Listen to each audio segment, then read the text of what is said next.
Ahora tenemos entrevista aquí porque ya está con nosotros el politólogo Eduardo Botinelli, a quien le agradecemos estos minutos, como siempre, en Ciudad Viva. ¿Cómo te va? Buen día. ¿Qué tal? Buen día, ¿cómo andan? Un placer tenerte por acá. Decíamos hace un rato, Uruguay vive en campaña electoral y de alguna manera algunos sectores ya han apurado un poco la ronda de nombres, la danza de nombres que se empieza a ver de cara a lo que serán las próximas elecciones. Sin ir más lejos, el otro día el semanario Búsqueda publicaba que Álvaro Delgado del Partido Nacional anunció que iba a competir en la interna. ¿Cómo se está valorando ese panorama ya? Bueno, a ver, podemos separar, digamos, las cuestiones políticas con las cosas temporales. Para empezar, estamos muy adelantados con respecto a lo que han sido otros periodos electorales. Para poner un ejemplo de renovación y de un momento similar, cuando la calle Pou lanza su candidatura la primera vez, fue hacia fines de 2012, es que define o se va definiendo, es decir, estos comentarios aparecen sobre fines de 2012 y la decisión empieza en 2013, es decir, lo que sería 2023 este año. Es decir, estamos por lo menos 6 meses adelantados de lo que fue aquel proceso que implicaba también una renovación en un contexto distinto, siendo oposición, con las posibilidades de pelear las elecciones, en un contexto donde el triunfo de la oposición era relativamente poco probable, la gran discusión era si el Frente Amplio tenía mayoría parlamentaria o no, pero en ese contexto estamos por lo menos 6 meses adelantados. Claro, cuando empezamos a ver algunos elementos de por qué puede adelantarse esto, el primero tiene que ver con el grado de conocimiento que tienen las figuras. No es lo mismo la calle Pou después de haber sido diputado, después de haber sido senador. Bueno, en ese momento no había sido hijo de presidente. Claro, con el bagaje político que tenía. Es decir, no necesitaba, en la medida que necesitan otras figuras, el posicionamiento político. Y en la opinión pública, es decir, el grado de conocimiento que la opinión pública tenga de esas personas. Y eso sí se está dando, es decir, la necesidad de que haya una exposición pública, un grado de conocimiento de la población de las posibles candidaturas, en el caso del Partido Nacional, que es el que mencionabas, se está dando. Y se da, porque en realidad las figuras que puede haber son menos conocidas que el presidente, algunas con un grado de conocimiento importante en la población, y bueno, eso necesita sí la construcción de una imagen. Igual llama la atención que sea en el partido de gobierno, ¿no? Que a veces se puede jugar en otro, es decir, porque están gobernando, que surjan los primeros nombres o que la puja esté más a flor de medios, no digo de piel. Bueno, a ver. Y faltan figuras, digo, es decir, la interna ha cambiado o va a cambiar respecto a lo que fue la interna pasada del Partido Nacional. Bueno, también. Claro, por ese mismo elemento es que se hace necesaria este posicionamiento. Es decir, bueno, hay una renovación detrás de una figura que se había, digamos, casi hegemónica en el manejo del partido, que incluso en la elección interna para el directorio del Partido Nacional había logrado nuclear en una lista única a casi todas las otras listas. Y por otro lado, la necesidad de la renovación y la sustitución de una figura que ya venía siendo muy potente, pero que se potenció aún más con la pandemia, con la figura y la centralidad que ha tenido. Y eso dificulta también las posibilidades de relevo. Y eso es un poco el proceso que se está dando. Es decir, si nosotros miramos también a Álvaro Delgado, que es el que aparece en primer lugar, digamos, dentro de los manejos mediáticos que hay sobre las posibles candidaturas, tuvo una exposición muy fuerte al inicio de la pandemia, pero después fue en menor medida y el protagonismo lo tomó el presidente. Básicamente, si en las conferencias diarias que se hacían no aparecía el presidente de la calle Pou, el vocero en este caso era Álvaro Delgado, ¿no? Sí, incluso inicialmente era más Álvaro Delgado que la calle Pou. Que también eso lo vieron como es decir, esa mayor presencia después del presidente, lo vieron como diciendo, bueno, está cobrando demasiado protagonismo. Bueno, puede darse también ese tipo de cuestiones pueden darse. Pero claro, después empiezan otros elementos que son que el Partido Nacional tiene corrientes internas, aparece el fallecimiento de Larrañaga que genera un vacío, entonces todo ese sector de alianza, que la alianza actual, digamos, más las alianzas anteriores, es decir, lo que se fue desmembrando, el Mejor País en el 2019, ¿no? El grupo los de intendentes, claro. ¿no? Es decir, bueno, todo eso hoy también está en un proceso de búsqueda de reconstrucción. Y esa reconstrucción puede ser con una candidatura propia, que renucleándose, digamos, total o parcialmente, o puede ser apoyando alguna de las otras opciones. Y dentro del sector todos también hay disputas internas, porque una cosa es lo que se llama la 404, ¿no? El aire fresco, otra cosa es la 40, la de Javier García, otra es el herrerismo con la 71, que puede darse un juego absolutamente cooperativo, digamos, detrás de una candidatura, puede darse una competencia interna. Entonces, hay como muchos niveles donde se pueden definir esas candidaturas. Ahí está. Pero en ese proceso, digamos, lo que se está buscando sin duda es el posicionamiento hoy en día, ¿no? Ya vamos a pasar a la oposición, en este caso a nivel de gobierno, pero el Partido Nacional, más allá, hablando de la renovación, ¿tiene figuras, además de Álvaro Delgado, salientes? Vos decías, la figura de Jorge Larrañaga tenía su impronta y se podía, bueno, entender que sí, estaría en la próxima elección, pero ¿tiene otras figuras el Partido Nacional como para potenciar? Y pienso en una Beatriz Argimón. Bueno, digamos, cuando arrancó el gobierno, uno podría pensar en Álvaro Delgado, en Beatriz Argimón, como dos de las figuras, en Sartori, ¿no? Bueno, en ese momento de Larrañaga. Pero cualquiera de esas figuras necesita un posicionamiento en la opinión pública y en el electorado y reflejar determinadas corrientes internas. Después han aparecido otros nombres, ¿no? El de Martín Lema, el de Laura Raffo, que de alguna forma ahí también es una decisión estratégica que tiene que tomar el Partido Nacional, porque la decisión inicial era potenciar Montevideo para disputarla en 2025 con fuerza, es decir, detrás de una construcción de una candidatura, pero de un proyecto de disputa de Montevideo, con un centro de estudios, con unas dinámicas, digamos, políticas que hacen a ese objetivo final, digamos. En el caso de una candidatura presidencial, eso no quedaría en los mismos términos en que estaba inicialmente. Y después, bueno, sigue estando el nombre de Sartori, aparece el de Botana, es decir, hay varios nombres. Ahora, si esos nombres tienen o no las mismas posibilidades, tiene que ver con el proceso que se está tramitando. Es decir, ¿Insistirá Sartori? ¿Insistirá? Bueno, ¿Volverá al ruedo? dependerá un poco de las condiciones, justamente. Es decir, bueno, si logra o no nuclear, o sea, el sartorismo, digamos, en sí no se ha logrado consolidar como un sector. Pero aparte, cuando llegó un poco los empujones. Y cuando digo empujones, literal. Recuerdo una foto de varios referentes del Partido Nacional y un Sartori metiéndose ahí medio como que lo pechaban un poquito, ¿no? Sí, bueno, es que era, primero, la forma en que ingresó, digamos, desde el punto de vista mediático y también desde el punto de vista de lo que fue la campaña electoral, generó algunos quiebres de códigos y algunas incomodidades. Y sin duda se reflejó en ese tipo de instancias. Antes de pasar a otras tiendas políticas, por lo menos un comentario tuyo respecto a de qué manera puede llegar a influir este comienzo de la carrera electoral, de esta campaña incipiente, sobre todo en el partido de gobierno y en la coalición en general, respecto a las reformas que se están impulsando. Estoy hablando de la reforma del Estado, la reforma de la seguridad social, que las están poniendo, que o las votan ahora o qué va a pasar, es decir, con un costo político que puede llegar a ser importante, ¿no? Bueno. ¿Puede ser frenada? Y, a ver, si uno analiza cómo fue el proceso de discusión de la reforma de la seguridad social, lo que se ve es que todavía falta para llegar a una instancia de votación en la Cámara, ¿no? Es decir, se abrió una instancia donde empiezan a aparecer diferencias dentro de la coalición y empieza a aparecer la necesidad de que un proyecto de este tipo sea con el mayor consenso posible. Por lo tanto, buscará algún tipo de negociación con el Frente Amplio.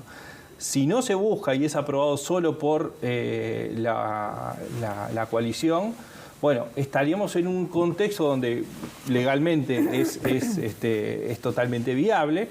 No sé si toda la coalición estaría votando un proyecto en esa forma, es decir, votando solamente con los votos de la coalición, porque, claro, por un lado creo que se está jugando en dos líneas, digamos.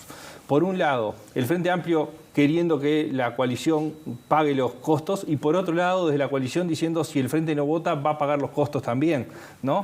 Entonces creo que están como mirándose quién paga los costos, y esto seguramente la discusión va a ser el año que viene. Entonces, si estamos adelantados en lo que son las candidaturas y atrasados en un proyecto de este tipo, si en el primer semestre del año que viene no se resuelve, es muy difícil que esto siga, porque ya entra en el medio de la campaña electoral un proyecto que es complejo, primero, en sí mismo, porque es complejo en sí mismo, pero además que despierta una serie de miedos, de temores, de perjuicios. Te alargan la edad claro, que puedas jubilarte, ya solo eso no es simpático. No, claro, entonces, por más que sea a largo plazo, bueno, después en la campaña las cosas se simplifican. Entonces, es esto, alargan los plazos. Bueno, en realidad estamos hablando de si hay que explicarlo en una campaña electoral, ¿no?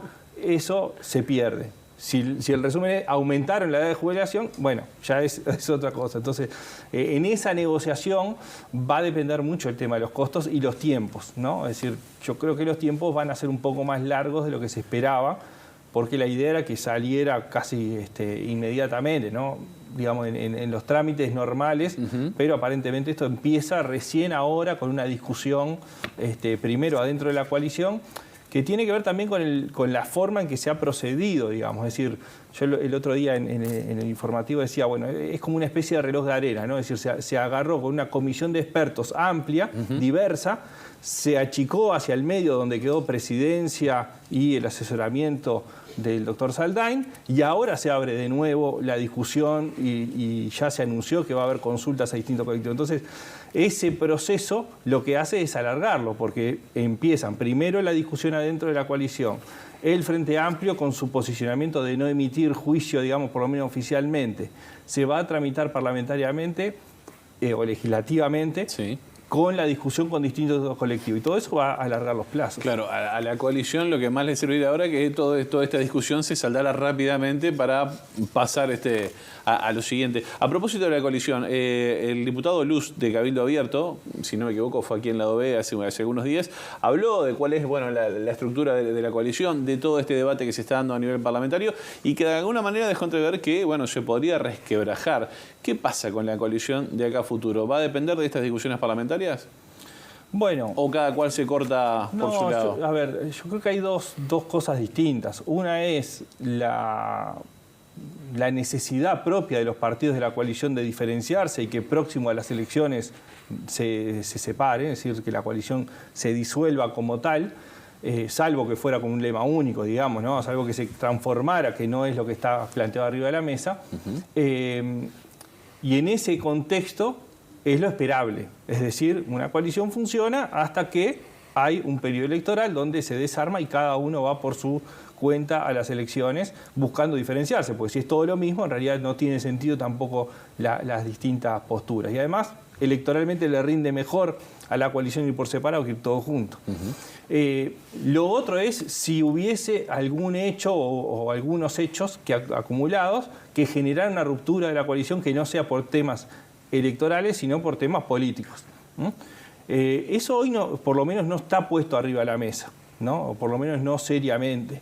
Pero sí hay varios episodios que muestran que dentro de la coalición hay diferencias esperables, naturales, diría, incluso por la propia conformación de la coalición, que va llevando discusiones, va llevando algunos desgastes e incluso empiezan a suceder otro tipo de reacciones de la necesidad de cuidar la coalición, ¿no? O cuidar a los actores de la coalición desde el propio oficialismo. Barrer para adentro. Claro, ¿no? Y eso creo que es un elemento que es importante porque de alguna forma está mostrando que efectivamente está habiendo algún tipo de desgaste o algún descontento interno, que es propio del ejercicio. Quizás, siguiendo lo de Josema, el que más ha mostrado como su perfil ha sido Cabildo Abierto, ¿no? Claro. Donde en principio no se avisora discusión de quién va a encabezar candidaturas, si las hay, ¿no? En el caso de Guido Manini Ríos. No. Digamos, si nosotros miramos ha sido como el más díscolo, ¿no? Claro. Sí. Y siempre ha marcado su postura, de alguna manera, desmarcándose de alguna política de gobierno, por ejemplo. Sí. Bueno, la otra vez hablábamos cómo Cabildo Abierto queda en el medio de las discusiones, ¿no? Es decir, porque por momentos queda totalmente enfrentado al Frente Amplio y por momentos queda un poco más cercano, según de qué tema se esté hablando. Por momentos queda más pegado a la coalición, por otros momentos es el que presenta las disconformidades o su propio posicionamiento. El tema es que en el fondo hay diferencias ideológicas fuertes, es decir, sobre el mercado o el Estado, sobre el rol de las empresas públicas, es decir, en muchos temas, sobre la familia, la agenda de derechos, es decir, hay toda una serie de elementos donde Cabildo tiene una agenda de la que no se mueve, o principios ideológicos de los que no se mueve, y que generan diferencias internas en la coalición. Ahora, ¿y qué pasa con el Partido Colorado, por ejemplo? Porque, bueno, Talvi se alejó de la política, seguramente no lo vamos a ver en la contienda electoral próxima. Sanguinetti está muy afín al gobierno, en diálogo constante con el presidente Lacalle Pou. ¿Se manejó la posibilidad o se esbozó que podría aparecer un Bordaberry de nuevo, aunque no es fijo eso tampoco? ¿Qué pasa con ese partido? Bueno, digamos Tiene figuras como el ministro de Ambiente Adrián Peña, por ejemplo. Sí, así como decía, Cabildo Abierto tiene número fijo.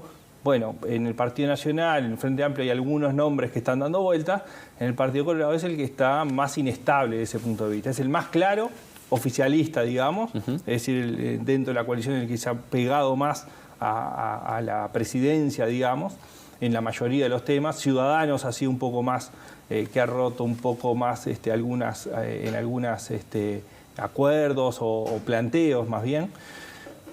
Pero en ese escenario es el que tiene más incierto, digamos. Una posibilidad es la llegada de Bordaberry y eso de alguna forma unificaría mucho.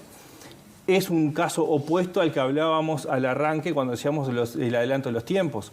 Así como Delgado, Raffo, Argimón necesitan tiempo para posicionar su candidatura, Bordaberry lo puede hacer 2 meses antes sin ningún problema. Es decir, llega, se presenta, ya saben quién ya es. Él se conoce, es conocido, fue ministro, senador, candidato 2 veces. Es decir, tiene un posicionamiento donde es muy rápido su lugar, digamos. Ahora, ¿llega como Pedro o como Bordaberry? Bueno, seguramente como las dos cosas, sí. ¿no? Pedro o Bordaberry. Sí, para algún sector. Pero después aparecen otros nombres. O sea, en el caso de que Bordaberry no sea candidato, bueno, ahí hay un abanico un poco más amplio.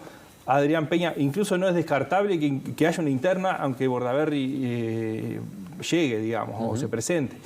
Y está Adrián Peña, está el nombre de Robert Silva, está el nombre de Tabaré Viera, es decir, bueno, hay, pero son nombres que para una disputa, una candidatura presidencial, necesitan mucho trabajo, sin dudas, de posicionamiento. ¿Y qué pasa en el Frente Amplio? Que hay nombres más claros, sin una supremacía de uno en especial. ¿Cómo ves el escenario en el Frente como está planteado hoy? Bueno, claramente hay algo, o sea, inicialmente un escenario similar al 2019, digamos. 4 candidaturas, 3 de las cuales son las mismas que ya estuvieron, ¿no? Vergara, Andrade, Cose y aparecería Orsi. Esos serían los 4 nombres. El tema es si, por los acuerdos que existen, hoy Andrade no iría como candidatura y estaría apoyando a Cose. Esto tiene que ver un poco con cómo son los procesos. Es decir, en esto que decía, como se ve en otros lados, bueno, si los procesos de alianzas que se han dado, tanto o fundamentalmente en el caso de la Intendencia de Montevideo, o la candidatura de la Intendencia de Montevideo, como parlamentarias, ¿no? O el armado de las listas, bueno, si eso se refleja o se mantiene en el tiempo, va a haber un escenario probablemente con 3, ¿no? También está la posibilidad que el escenario termine siendo de 2, ¿no? Es decir, que termine siendo una polarización y la tercera candidatura no tenga lugar. Ahí siempre hay un riesgo para la tercera candidatura, que es o ser quien define, es decir, generar una paridad entre 3 candidaturas, y por lo tanto, de alguna forma, al estar restando votos a alguna de las otras dos, ser quien termina definiendo, o terminar subsumido detrás de una polarización, ¿no? Y ser una candidatura testimonial. Claro. Entonces, eso falta mucho tiempo, es decir, yo diría que de acá a un año por lo menos habrá bastante por decidir desde ese punto de vista.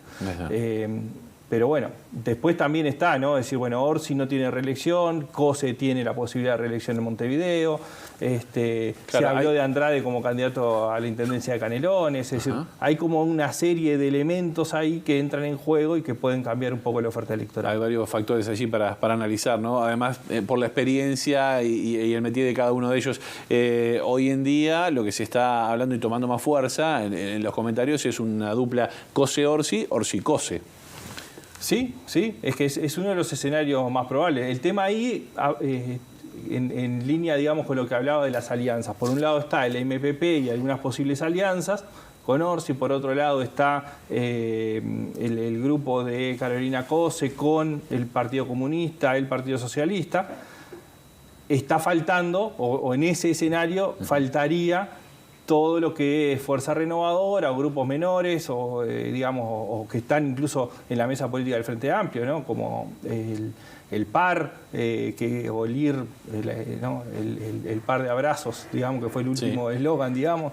Es decir, hay toda una serie de sectores que no estarían representados en esas dos candidaturas, salvo que hubiese una alianza. Por eso digo que hay toda una serie de elementos hacia adelante que tiene que ver con cómo se termina conformando los apoyos internos, ¿no? Es decir, si esto es que se empiezan a generar alianzas que no están estructuradas actualmente, si las que están estructuradas actualmente se mantienen, y por lo tanto las candidaturas llegarían con apoyos diferenciales según cómo se termine de ese entretejido que no es solamente el nombre, sino todos los apoyos que hay debajo de los sectores políticos. Sin duda que hay mucho para hablar en este tema. Y muy por delante, digo, claro. Nos quedan unos cuantos meses. Nos queda rato para seguir dialogando y en el final te pregunto, ¿puede haber alguna sorpresa? Bueno, nunca digas nunca. En el espectro, ¿no? político. Hemos tenido varias sorpresas en el último tiempo, ¿no? Es decir, de apariciones de figuras desconocidas hasta resultados. Es decir, ¿no? Bueno, figuras consolidadas que terminan perdiendo, ¿no? Lo tenemos en el caso de Larrañaga, la calle Pau en 2014, el caso de Talvi con Sanguinetti en 2019. Es decir, nada, falta mucho en realidad. Parece que por los tiempos o por la dinámica que está adquiriendo, parece que la selección fuera el año que viene, pero faltan 2 años. ¿No? Es decir, para las internas faltan un poco menos de 2, pero para las otras faltan más de 2 años. Eduardo Botinelli, un placer como siempre charlar contigo. Por favor, gracias a ustedes. Muy bien.